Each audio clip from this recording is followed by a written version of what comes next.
Good morning. Before we get started with the CAAP committee, I'd like to, well, first welcome Sam Torn to our board, and then appoint him as a member of both CAAP and CAUSE. So he will be a voting member of this committee. That Welcome Wilson, in the absence of the vice chair of the committee, in the absence of Javed Anwar, will take over and chair. So welcome. Yourself. Great. Welcome, Wilson Jr. Good morning. Welcome and thank you for joining us for the Committee on Affordability, Accountability, and Planning meeting. As our chairman mentioned, Mr. Anwar is not available to be here today, so I'll be standing in as chair for this meeting. Please be advised that this meeting is being broadcast over the internet and is being recorded. The time is 9:04. We'll start with agenda item number 2, which is consideration of approval of the minutes from the September 18th, 2019 committee meeting. If everyone's had a chance to review those, any questions or discussions relating to that? If not, I'll entertain a motion to approve the minutes, please. So moved. Second? Second. All in favor? Opposed? Motion carries. Agenda item 4 is public testimony on agenda items relating to the Committee on Affordability, Accountability, and Planning. We do not have anyone registered to testify, so we will go on to the next item. Agenda item 5A is the 60 by 30 Texas Data Insight Career and Tech.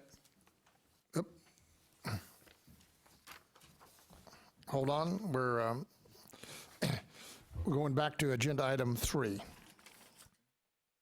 Is consideration of approval of the consent calendar.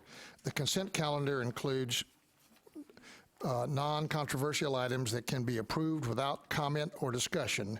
This allows us to save time for other items that need more of our attention. The consent items are highlighted items in gray on the agenda. The following item is on the consent calendar for consideration. Agenda item 5D. Are there any, 5D is the only one on there.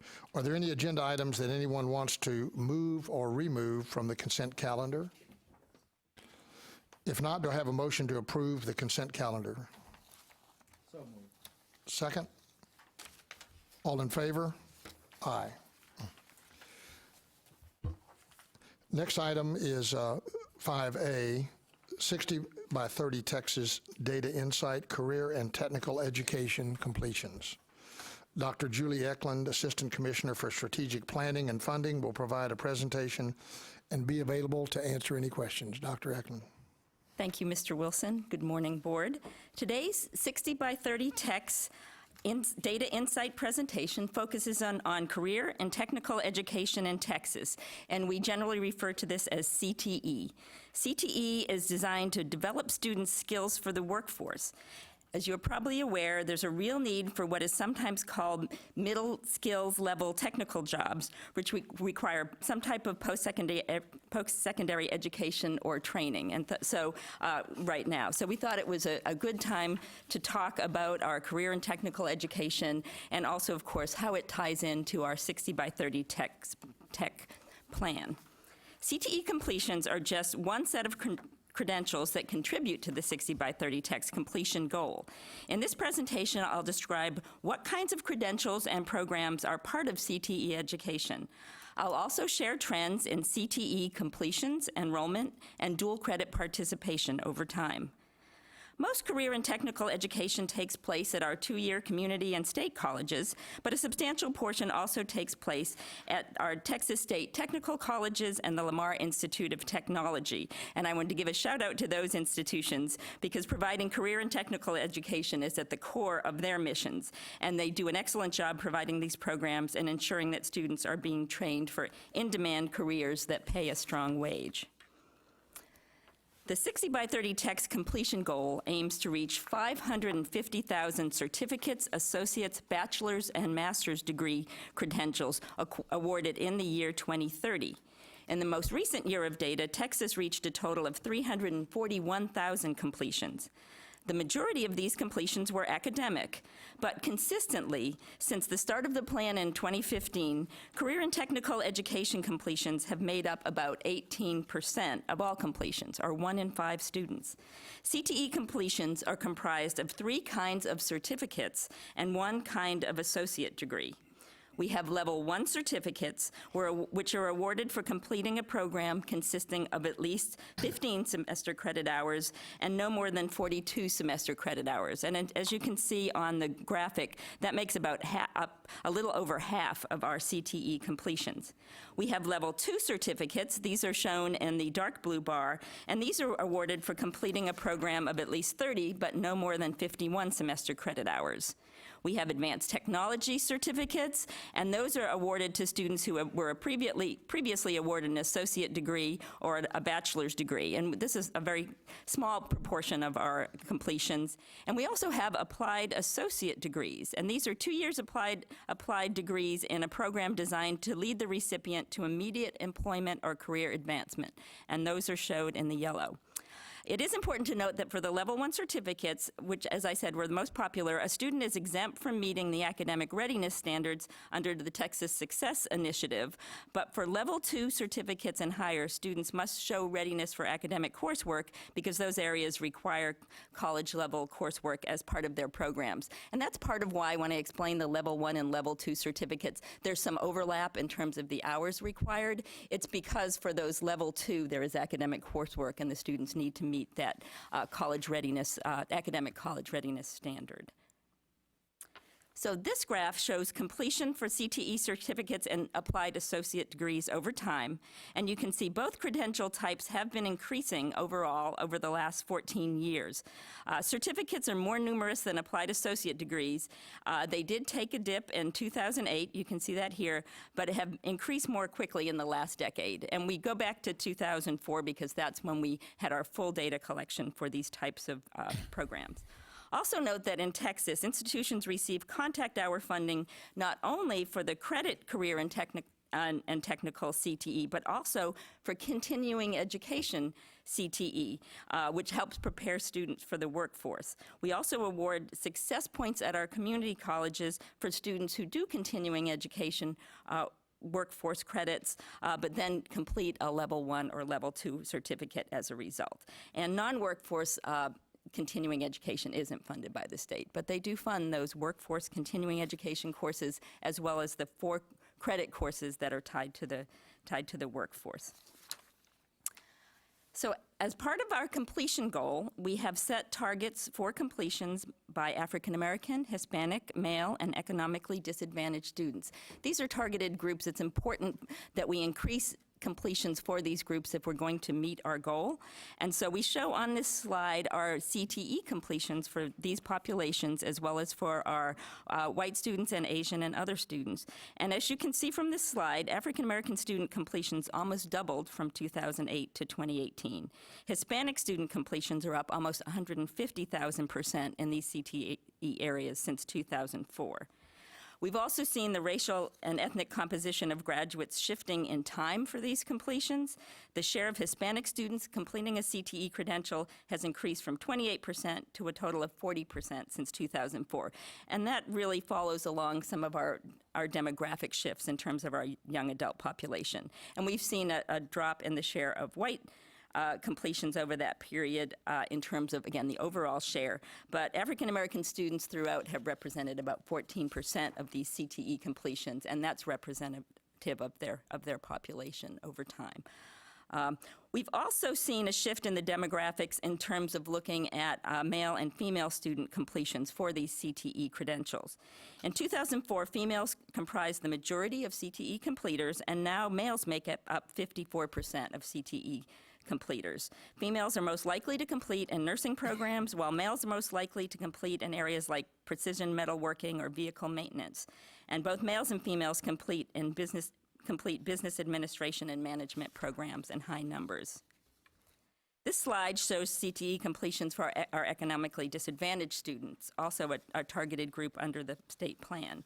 As you can see, the economically disadvantaged students complete more CTE awards than those who are not advantaged, and the rate of completions have grown for this population. They were actually lower in 2008 than we see in 28. They were lower than those who were not disadvantaged in 2008, but we've seen real change in the trend there.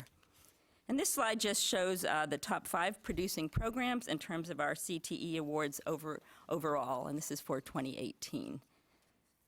So you can see some of those programs I did mention earlier. There's a focus in the health areas, business, and some of our technical fields. Now I'm going to switch gears, and I'm going to talk a little bit about our CTE enrollments.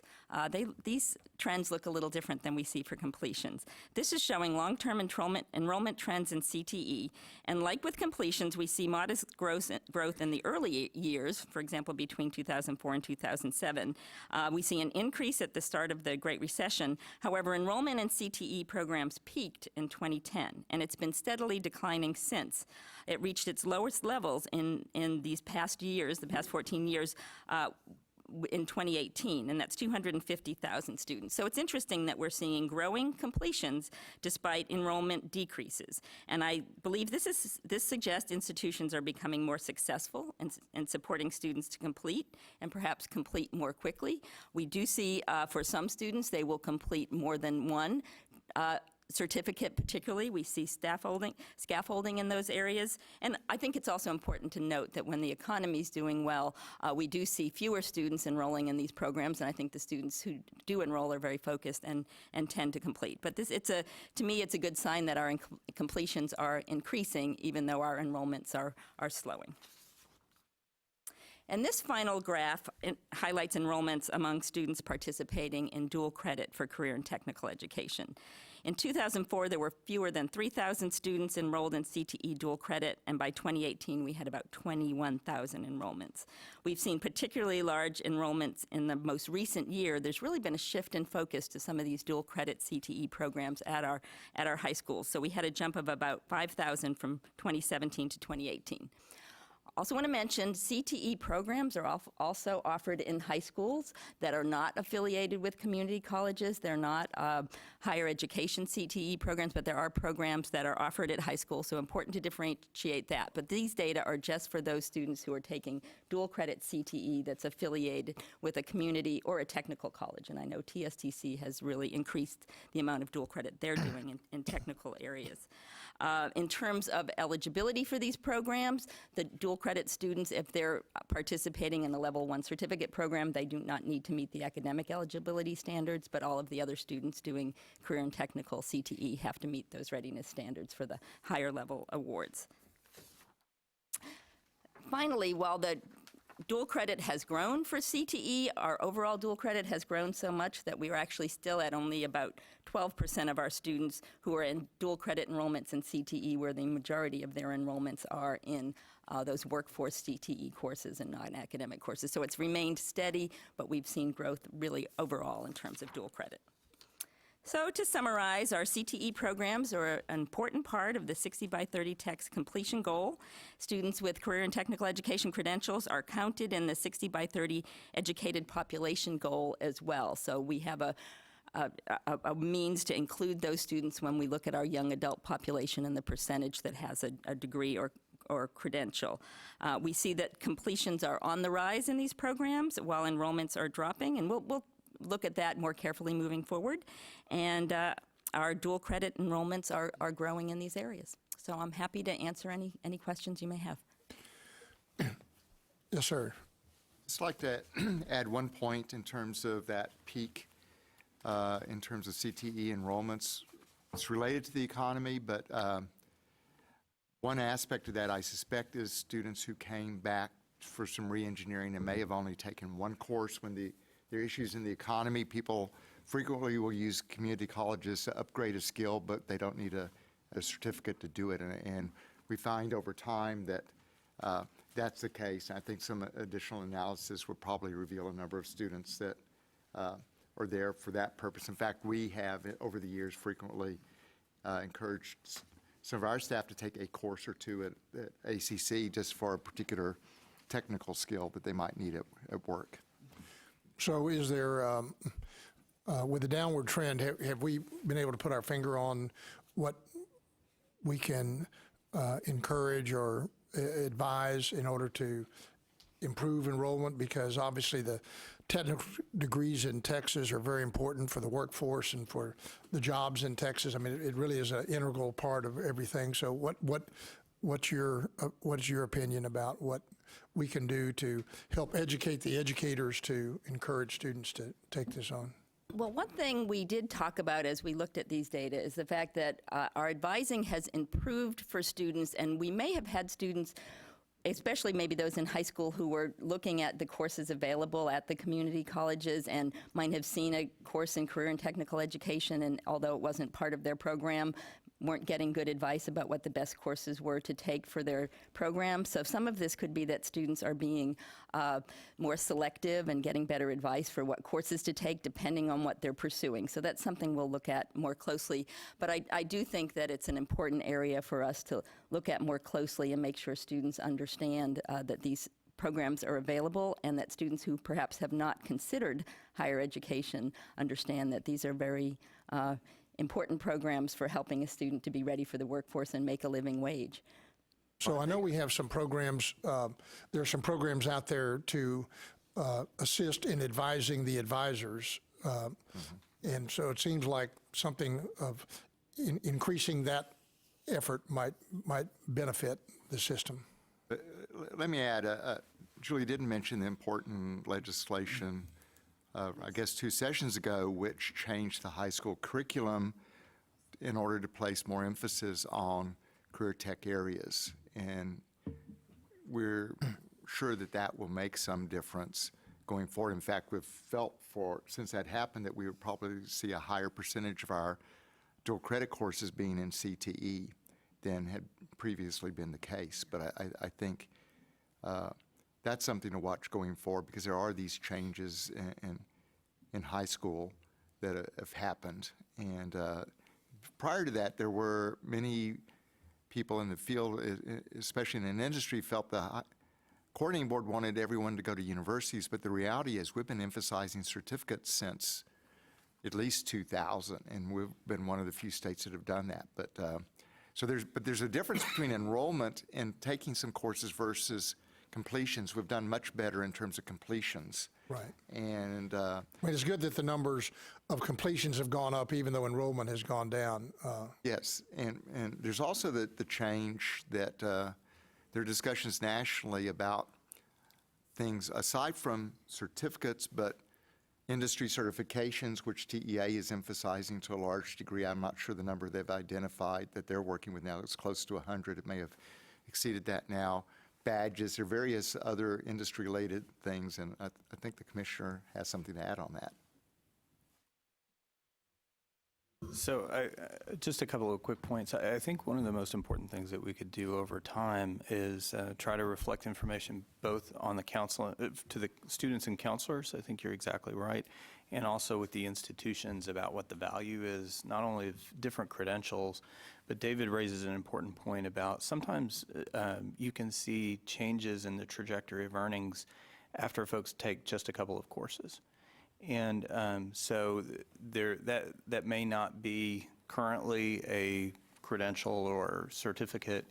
And in fact, the institutions might not really have a window onto what the value of that combination of courses actually is. So one of the things we can work on over time is helping the institutions to understand here's what's happening with folks who've come through their programs, and maybe help them think about where they might want to create new certificates or new programs that are of value, but that are focused on a cluster of courses that addresses a particular workforce need. Right, where there's might be a job availability at the end. So Absolutely. And I know there's been some work with employers to kind of reverse engineer that, so that with the schools. But I would think that it's good that we're tracking all this, or anything we can do to help the system, everybody get on it. With the because if we can get the enrollment back up with the completions, then that's how we get to 60 by 30. I would think. Any other questions? I noticed that nursing is the top, or the number one completion, so Mr. Raven and I are counting heavily on medical advancement. So, We are. great. Any other questions? I'm glad to know that CTE doesn't mean chronic traumatic encephalopathy, but Well, it probably does, but they just knew I wouldn't be able to pronounce it, so they didn't put that on the agenda. This item was for information only. We'll move on to agenda item 5B, is an overview of the facilities review process and report on facilities projects that were submitted to the coordinating board. Dr. Julie Eklund, Assistant Commissioner for Strategic Planning and Funding, will present an overview of the review process and be available for any questions. Thank you. I just wanted to take a few minutes because we have new board members to give you a brief overview of the facilities review process, because at most meetings you will see facilities projects that are on the agenda. There are some, of course, that are on the agenda for today. The facilities project information is just for information only, and I'll share a little bit about how this works. So we have the board. The coordinating board staff do review the facilities projects that are brought to the board, but we do not have authority for approval of projects. There was that authority several years ago, but at this point, we just review the projects. The only area where we have authority is for energy savings performance projects, and I'll talk about those in a minute. But in terms of the facilities projects at our universities, we have applications that are submitted by the institution, and the staff looks at the projects based on project standards. They prepare a project briefing sheet. They route the sheet for review through me, and then they prepare the board documents. And those are the documents that you will see, which includes the name of the institution. And I'm sorry, I should mention our health-related institutions are also included. It'll include the name of the institution, information about the project, and just general information about the costs and whether the facility standards are met. We include the information on the CAAP and board agenda unless we haven't had any projects presented to us during that time period. And here is the matrix which is used for the review. And the key things that are looked at are space usage, need, cost, and building efficiency. And this information is required through part of our process that also requires that we audit facilities for their space. The space model is actually used as part of formula funding. This particular information is used to answer legislative requests, that type of thing. And again, you can see we have just to give you a little more detail, we have the project type that's included. What we show each of the areas that we review for, and we have new construction projects, we have projects that are for renovation and repair, retrofit, that sort of thing, and then we also include real estate purchases, and some of these categories do not apply there. In terms of the energy savings performance contracts, this information is, as I mentioned before, required for our review. In statute, we did come to the board a few years ago to come up with an approval process so that all projects would not have to come to the CAAP committee or the board. We do these based on standards from the State Energy Conservation Office, so pretty much the standards are provided by that group. But in terms of what requires board and CAAP approval, that's laid out here in this matrix. We use two key points.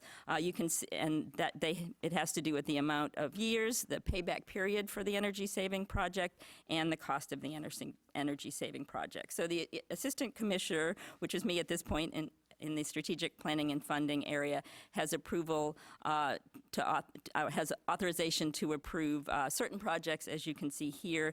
The CAAP committee for projects that take longer or cost more, and then these projects only go to the board if it's greater than 15 to 20 years or greater than 20 million in terms of the project that's being brought.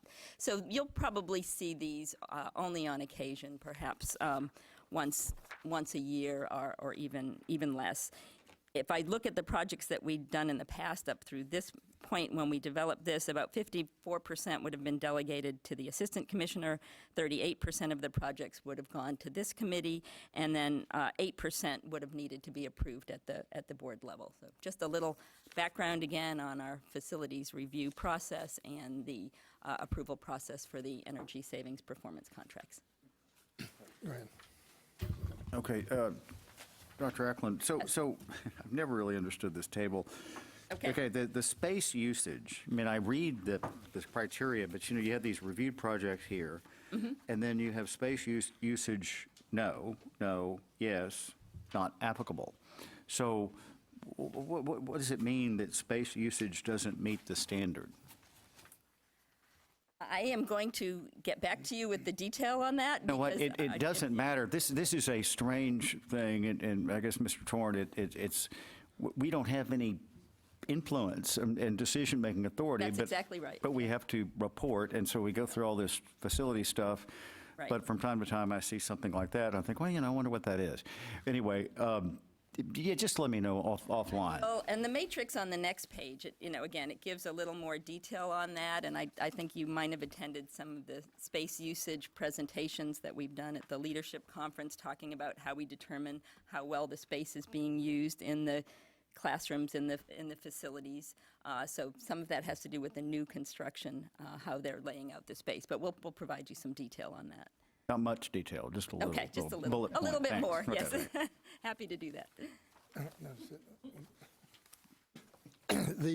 So do we, our grading system, do we assign a letter grade, a percentage grade on all these projects and report to the legislature so that they can, so that we would encourage universities to be more on energy efficiency, say? Oh, in terms of the energy efficiency, no, we just go by the matrix in terms of the cost for those two areas that I mentioned, in terms of the time span and the cost, and then we if the project is approved, then it moves forward.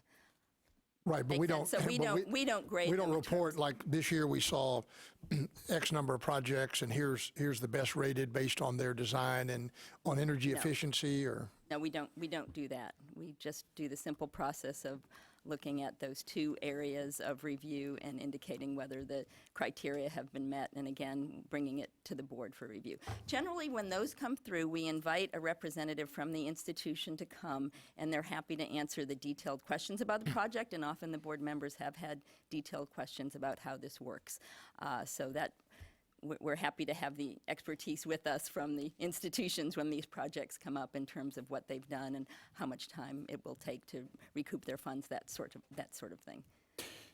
Yeah, just to, my perception is it's an odd relic of the facilities approval process that authority was taken away from us, except we were left with energy efficiency, which is really a new energy efficiency programs, which is really a cost-benefit analysis. But Yeah, that's right. But, should we give an award every year for the building that did the best to encourage? Great. Well, this item was for information only, as Dr. Eklund mentioned. Next item, agenda item 5C, is a report on Financial Aid Advisory Committee activities. Diana Todd Sprague, Director of Financial Aid at the University of Texas, Austin, and past Chair of the Financial Aid Advisory Committee, FAAC, will present a summary of FAAC's recent activities and will be available to answer any questions. Good morning. How are y'all? It's my pleasure to be here and give you this report this morning. Just to be clear, the Financial Aid Advisory Committee is a statutory committee, and it is made up of members that represent the ISDs, the higher ed community, including the four-year public and private and two-year public sectors, State Financial Aid Association president, and students. So we have a very broad representation, and I think a lot of very good conversation that comes out of that. Will someone be moving the, oh, I'm sorry, I have it, thank you. Okay, so the first piece is our summary of tasks that were completed, and do understand that the committee has very strong support of the state's 60 by 30 goals and how that intersects with the coordinating board and the committee members. FACC continued its discussions with the coordinating board on providing feedback and recommendations relative to the potential new initiatives that the state was looking at, especially on how that aligns with federal processes, policies, and rules, primarily with the idea of reducing barriers to students that could prohibit the appropriate receipt of state aid for eligible Texas residents. We provided feedback and input on various bills, specifically HB 3, which was related to the completion of FAFSA for high school graduation, HB 3808, which was related to the centralization of an internship program with the state work-study program, HB 2140, which was related to the electronic TASFA process that the state is now undertaking, TASFA being the state financial aid form, SB 499, clarifying the debt letter language, and the potential impact or benefits to Texas students and financial aid. We continued work with the data collection subcommittee with the coordinating board to improve auto payment process, particularly related to the information that could be eliminated because of the FADs and the information that is provided on that currently, that being the financial aid database. Continued work with the TASFA subcommittee on streamlining the TASFA process and aligning that with federal processes, and implementing the new member orientation for FACC to set expectations of participants on the committee and encourage participation and conversation early on. Our recommendations to the board are to continue working with FACC to provide feedback and recommendations, continue the work of the data collection and the TASFA subcommittees, continue to create and utilize FAAC subcommittees to review and identify topics that would be of concern for the students of the state of Texas, continue to provide feedback regarding legislative proposals and recommendations, continue support of the tuition set-aside funding, and to work with FACC on the implementation of HB 2140 relative to the state electronic task. Any questions? So if a new bill is passed, then your committee, if a new bill is passed, your committee kind of reviews how that's being implemented and compares it to federal guidelines, et cetera, and then advises or tracks? Correct. And then I'll also mention, going back to, I'm sorry, I want to make sure I get the bill number right, and I just moved my page.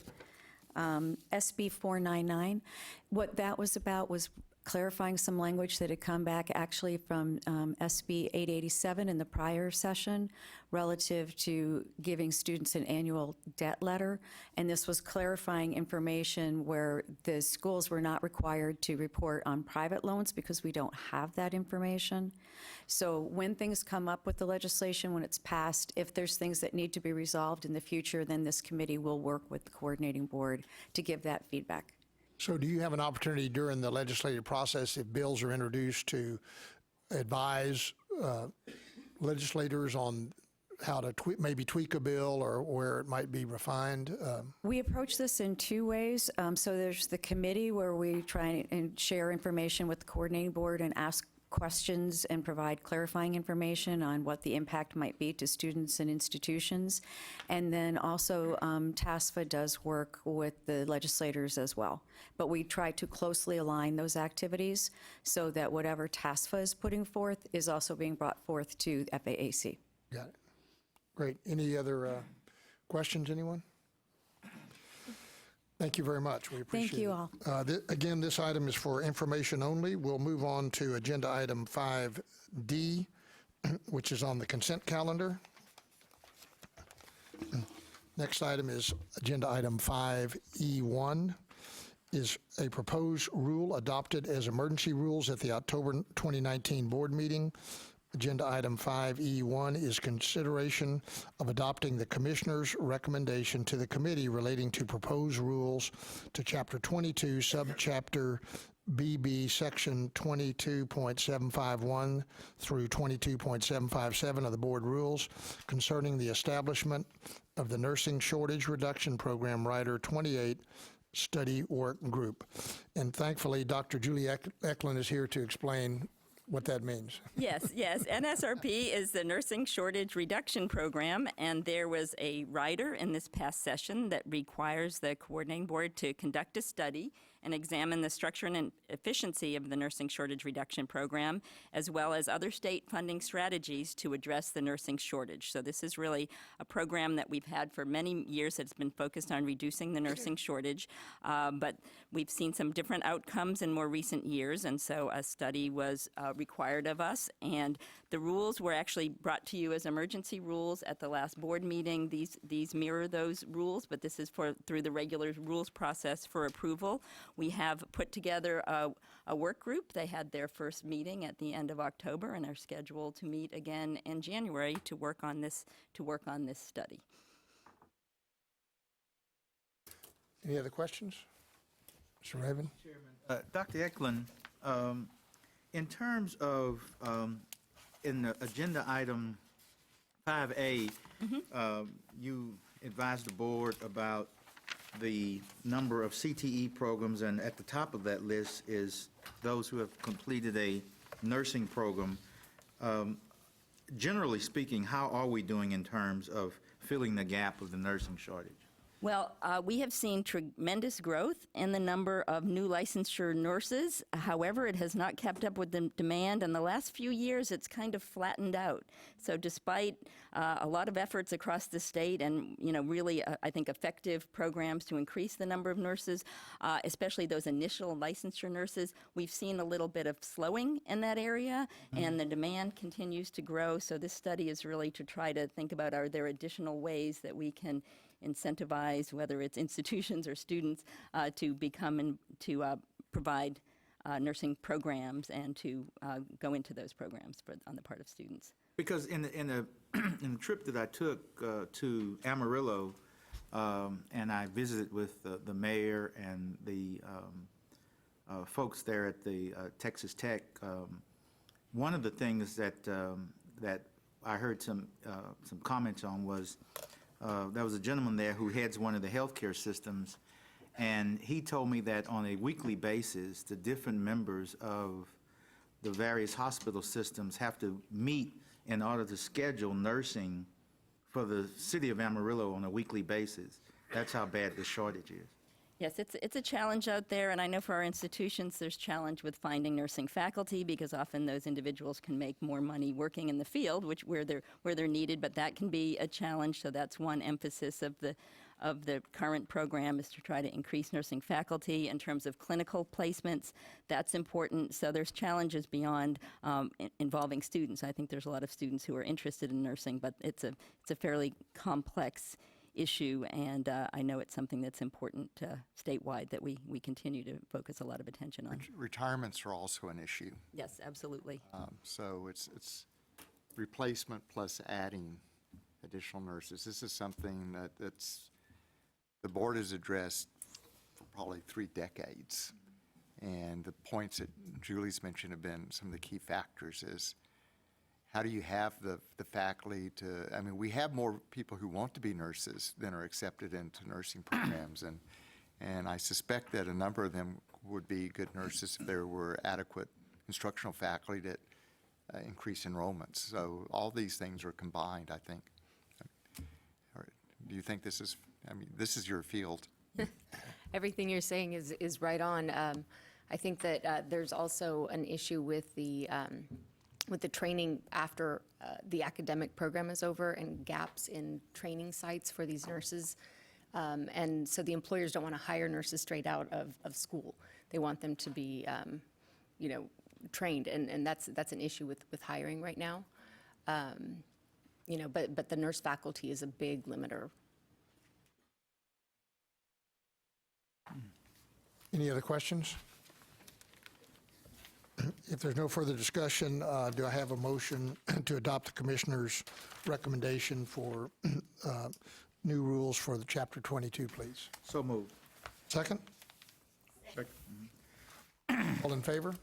Aye. Opposed? Motion carries. And now we come to agenda item 6, which is adjournment. Anybody have anything else to say? If not, I'll entertain a motion to adjourn. So moved. Second?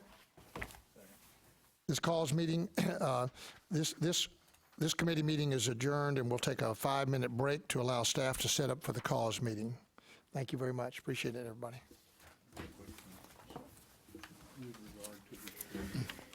How are you?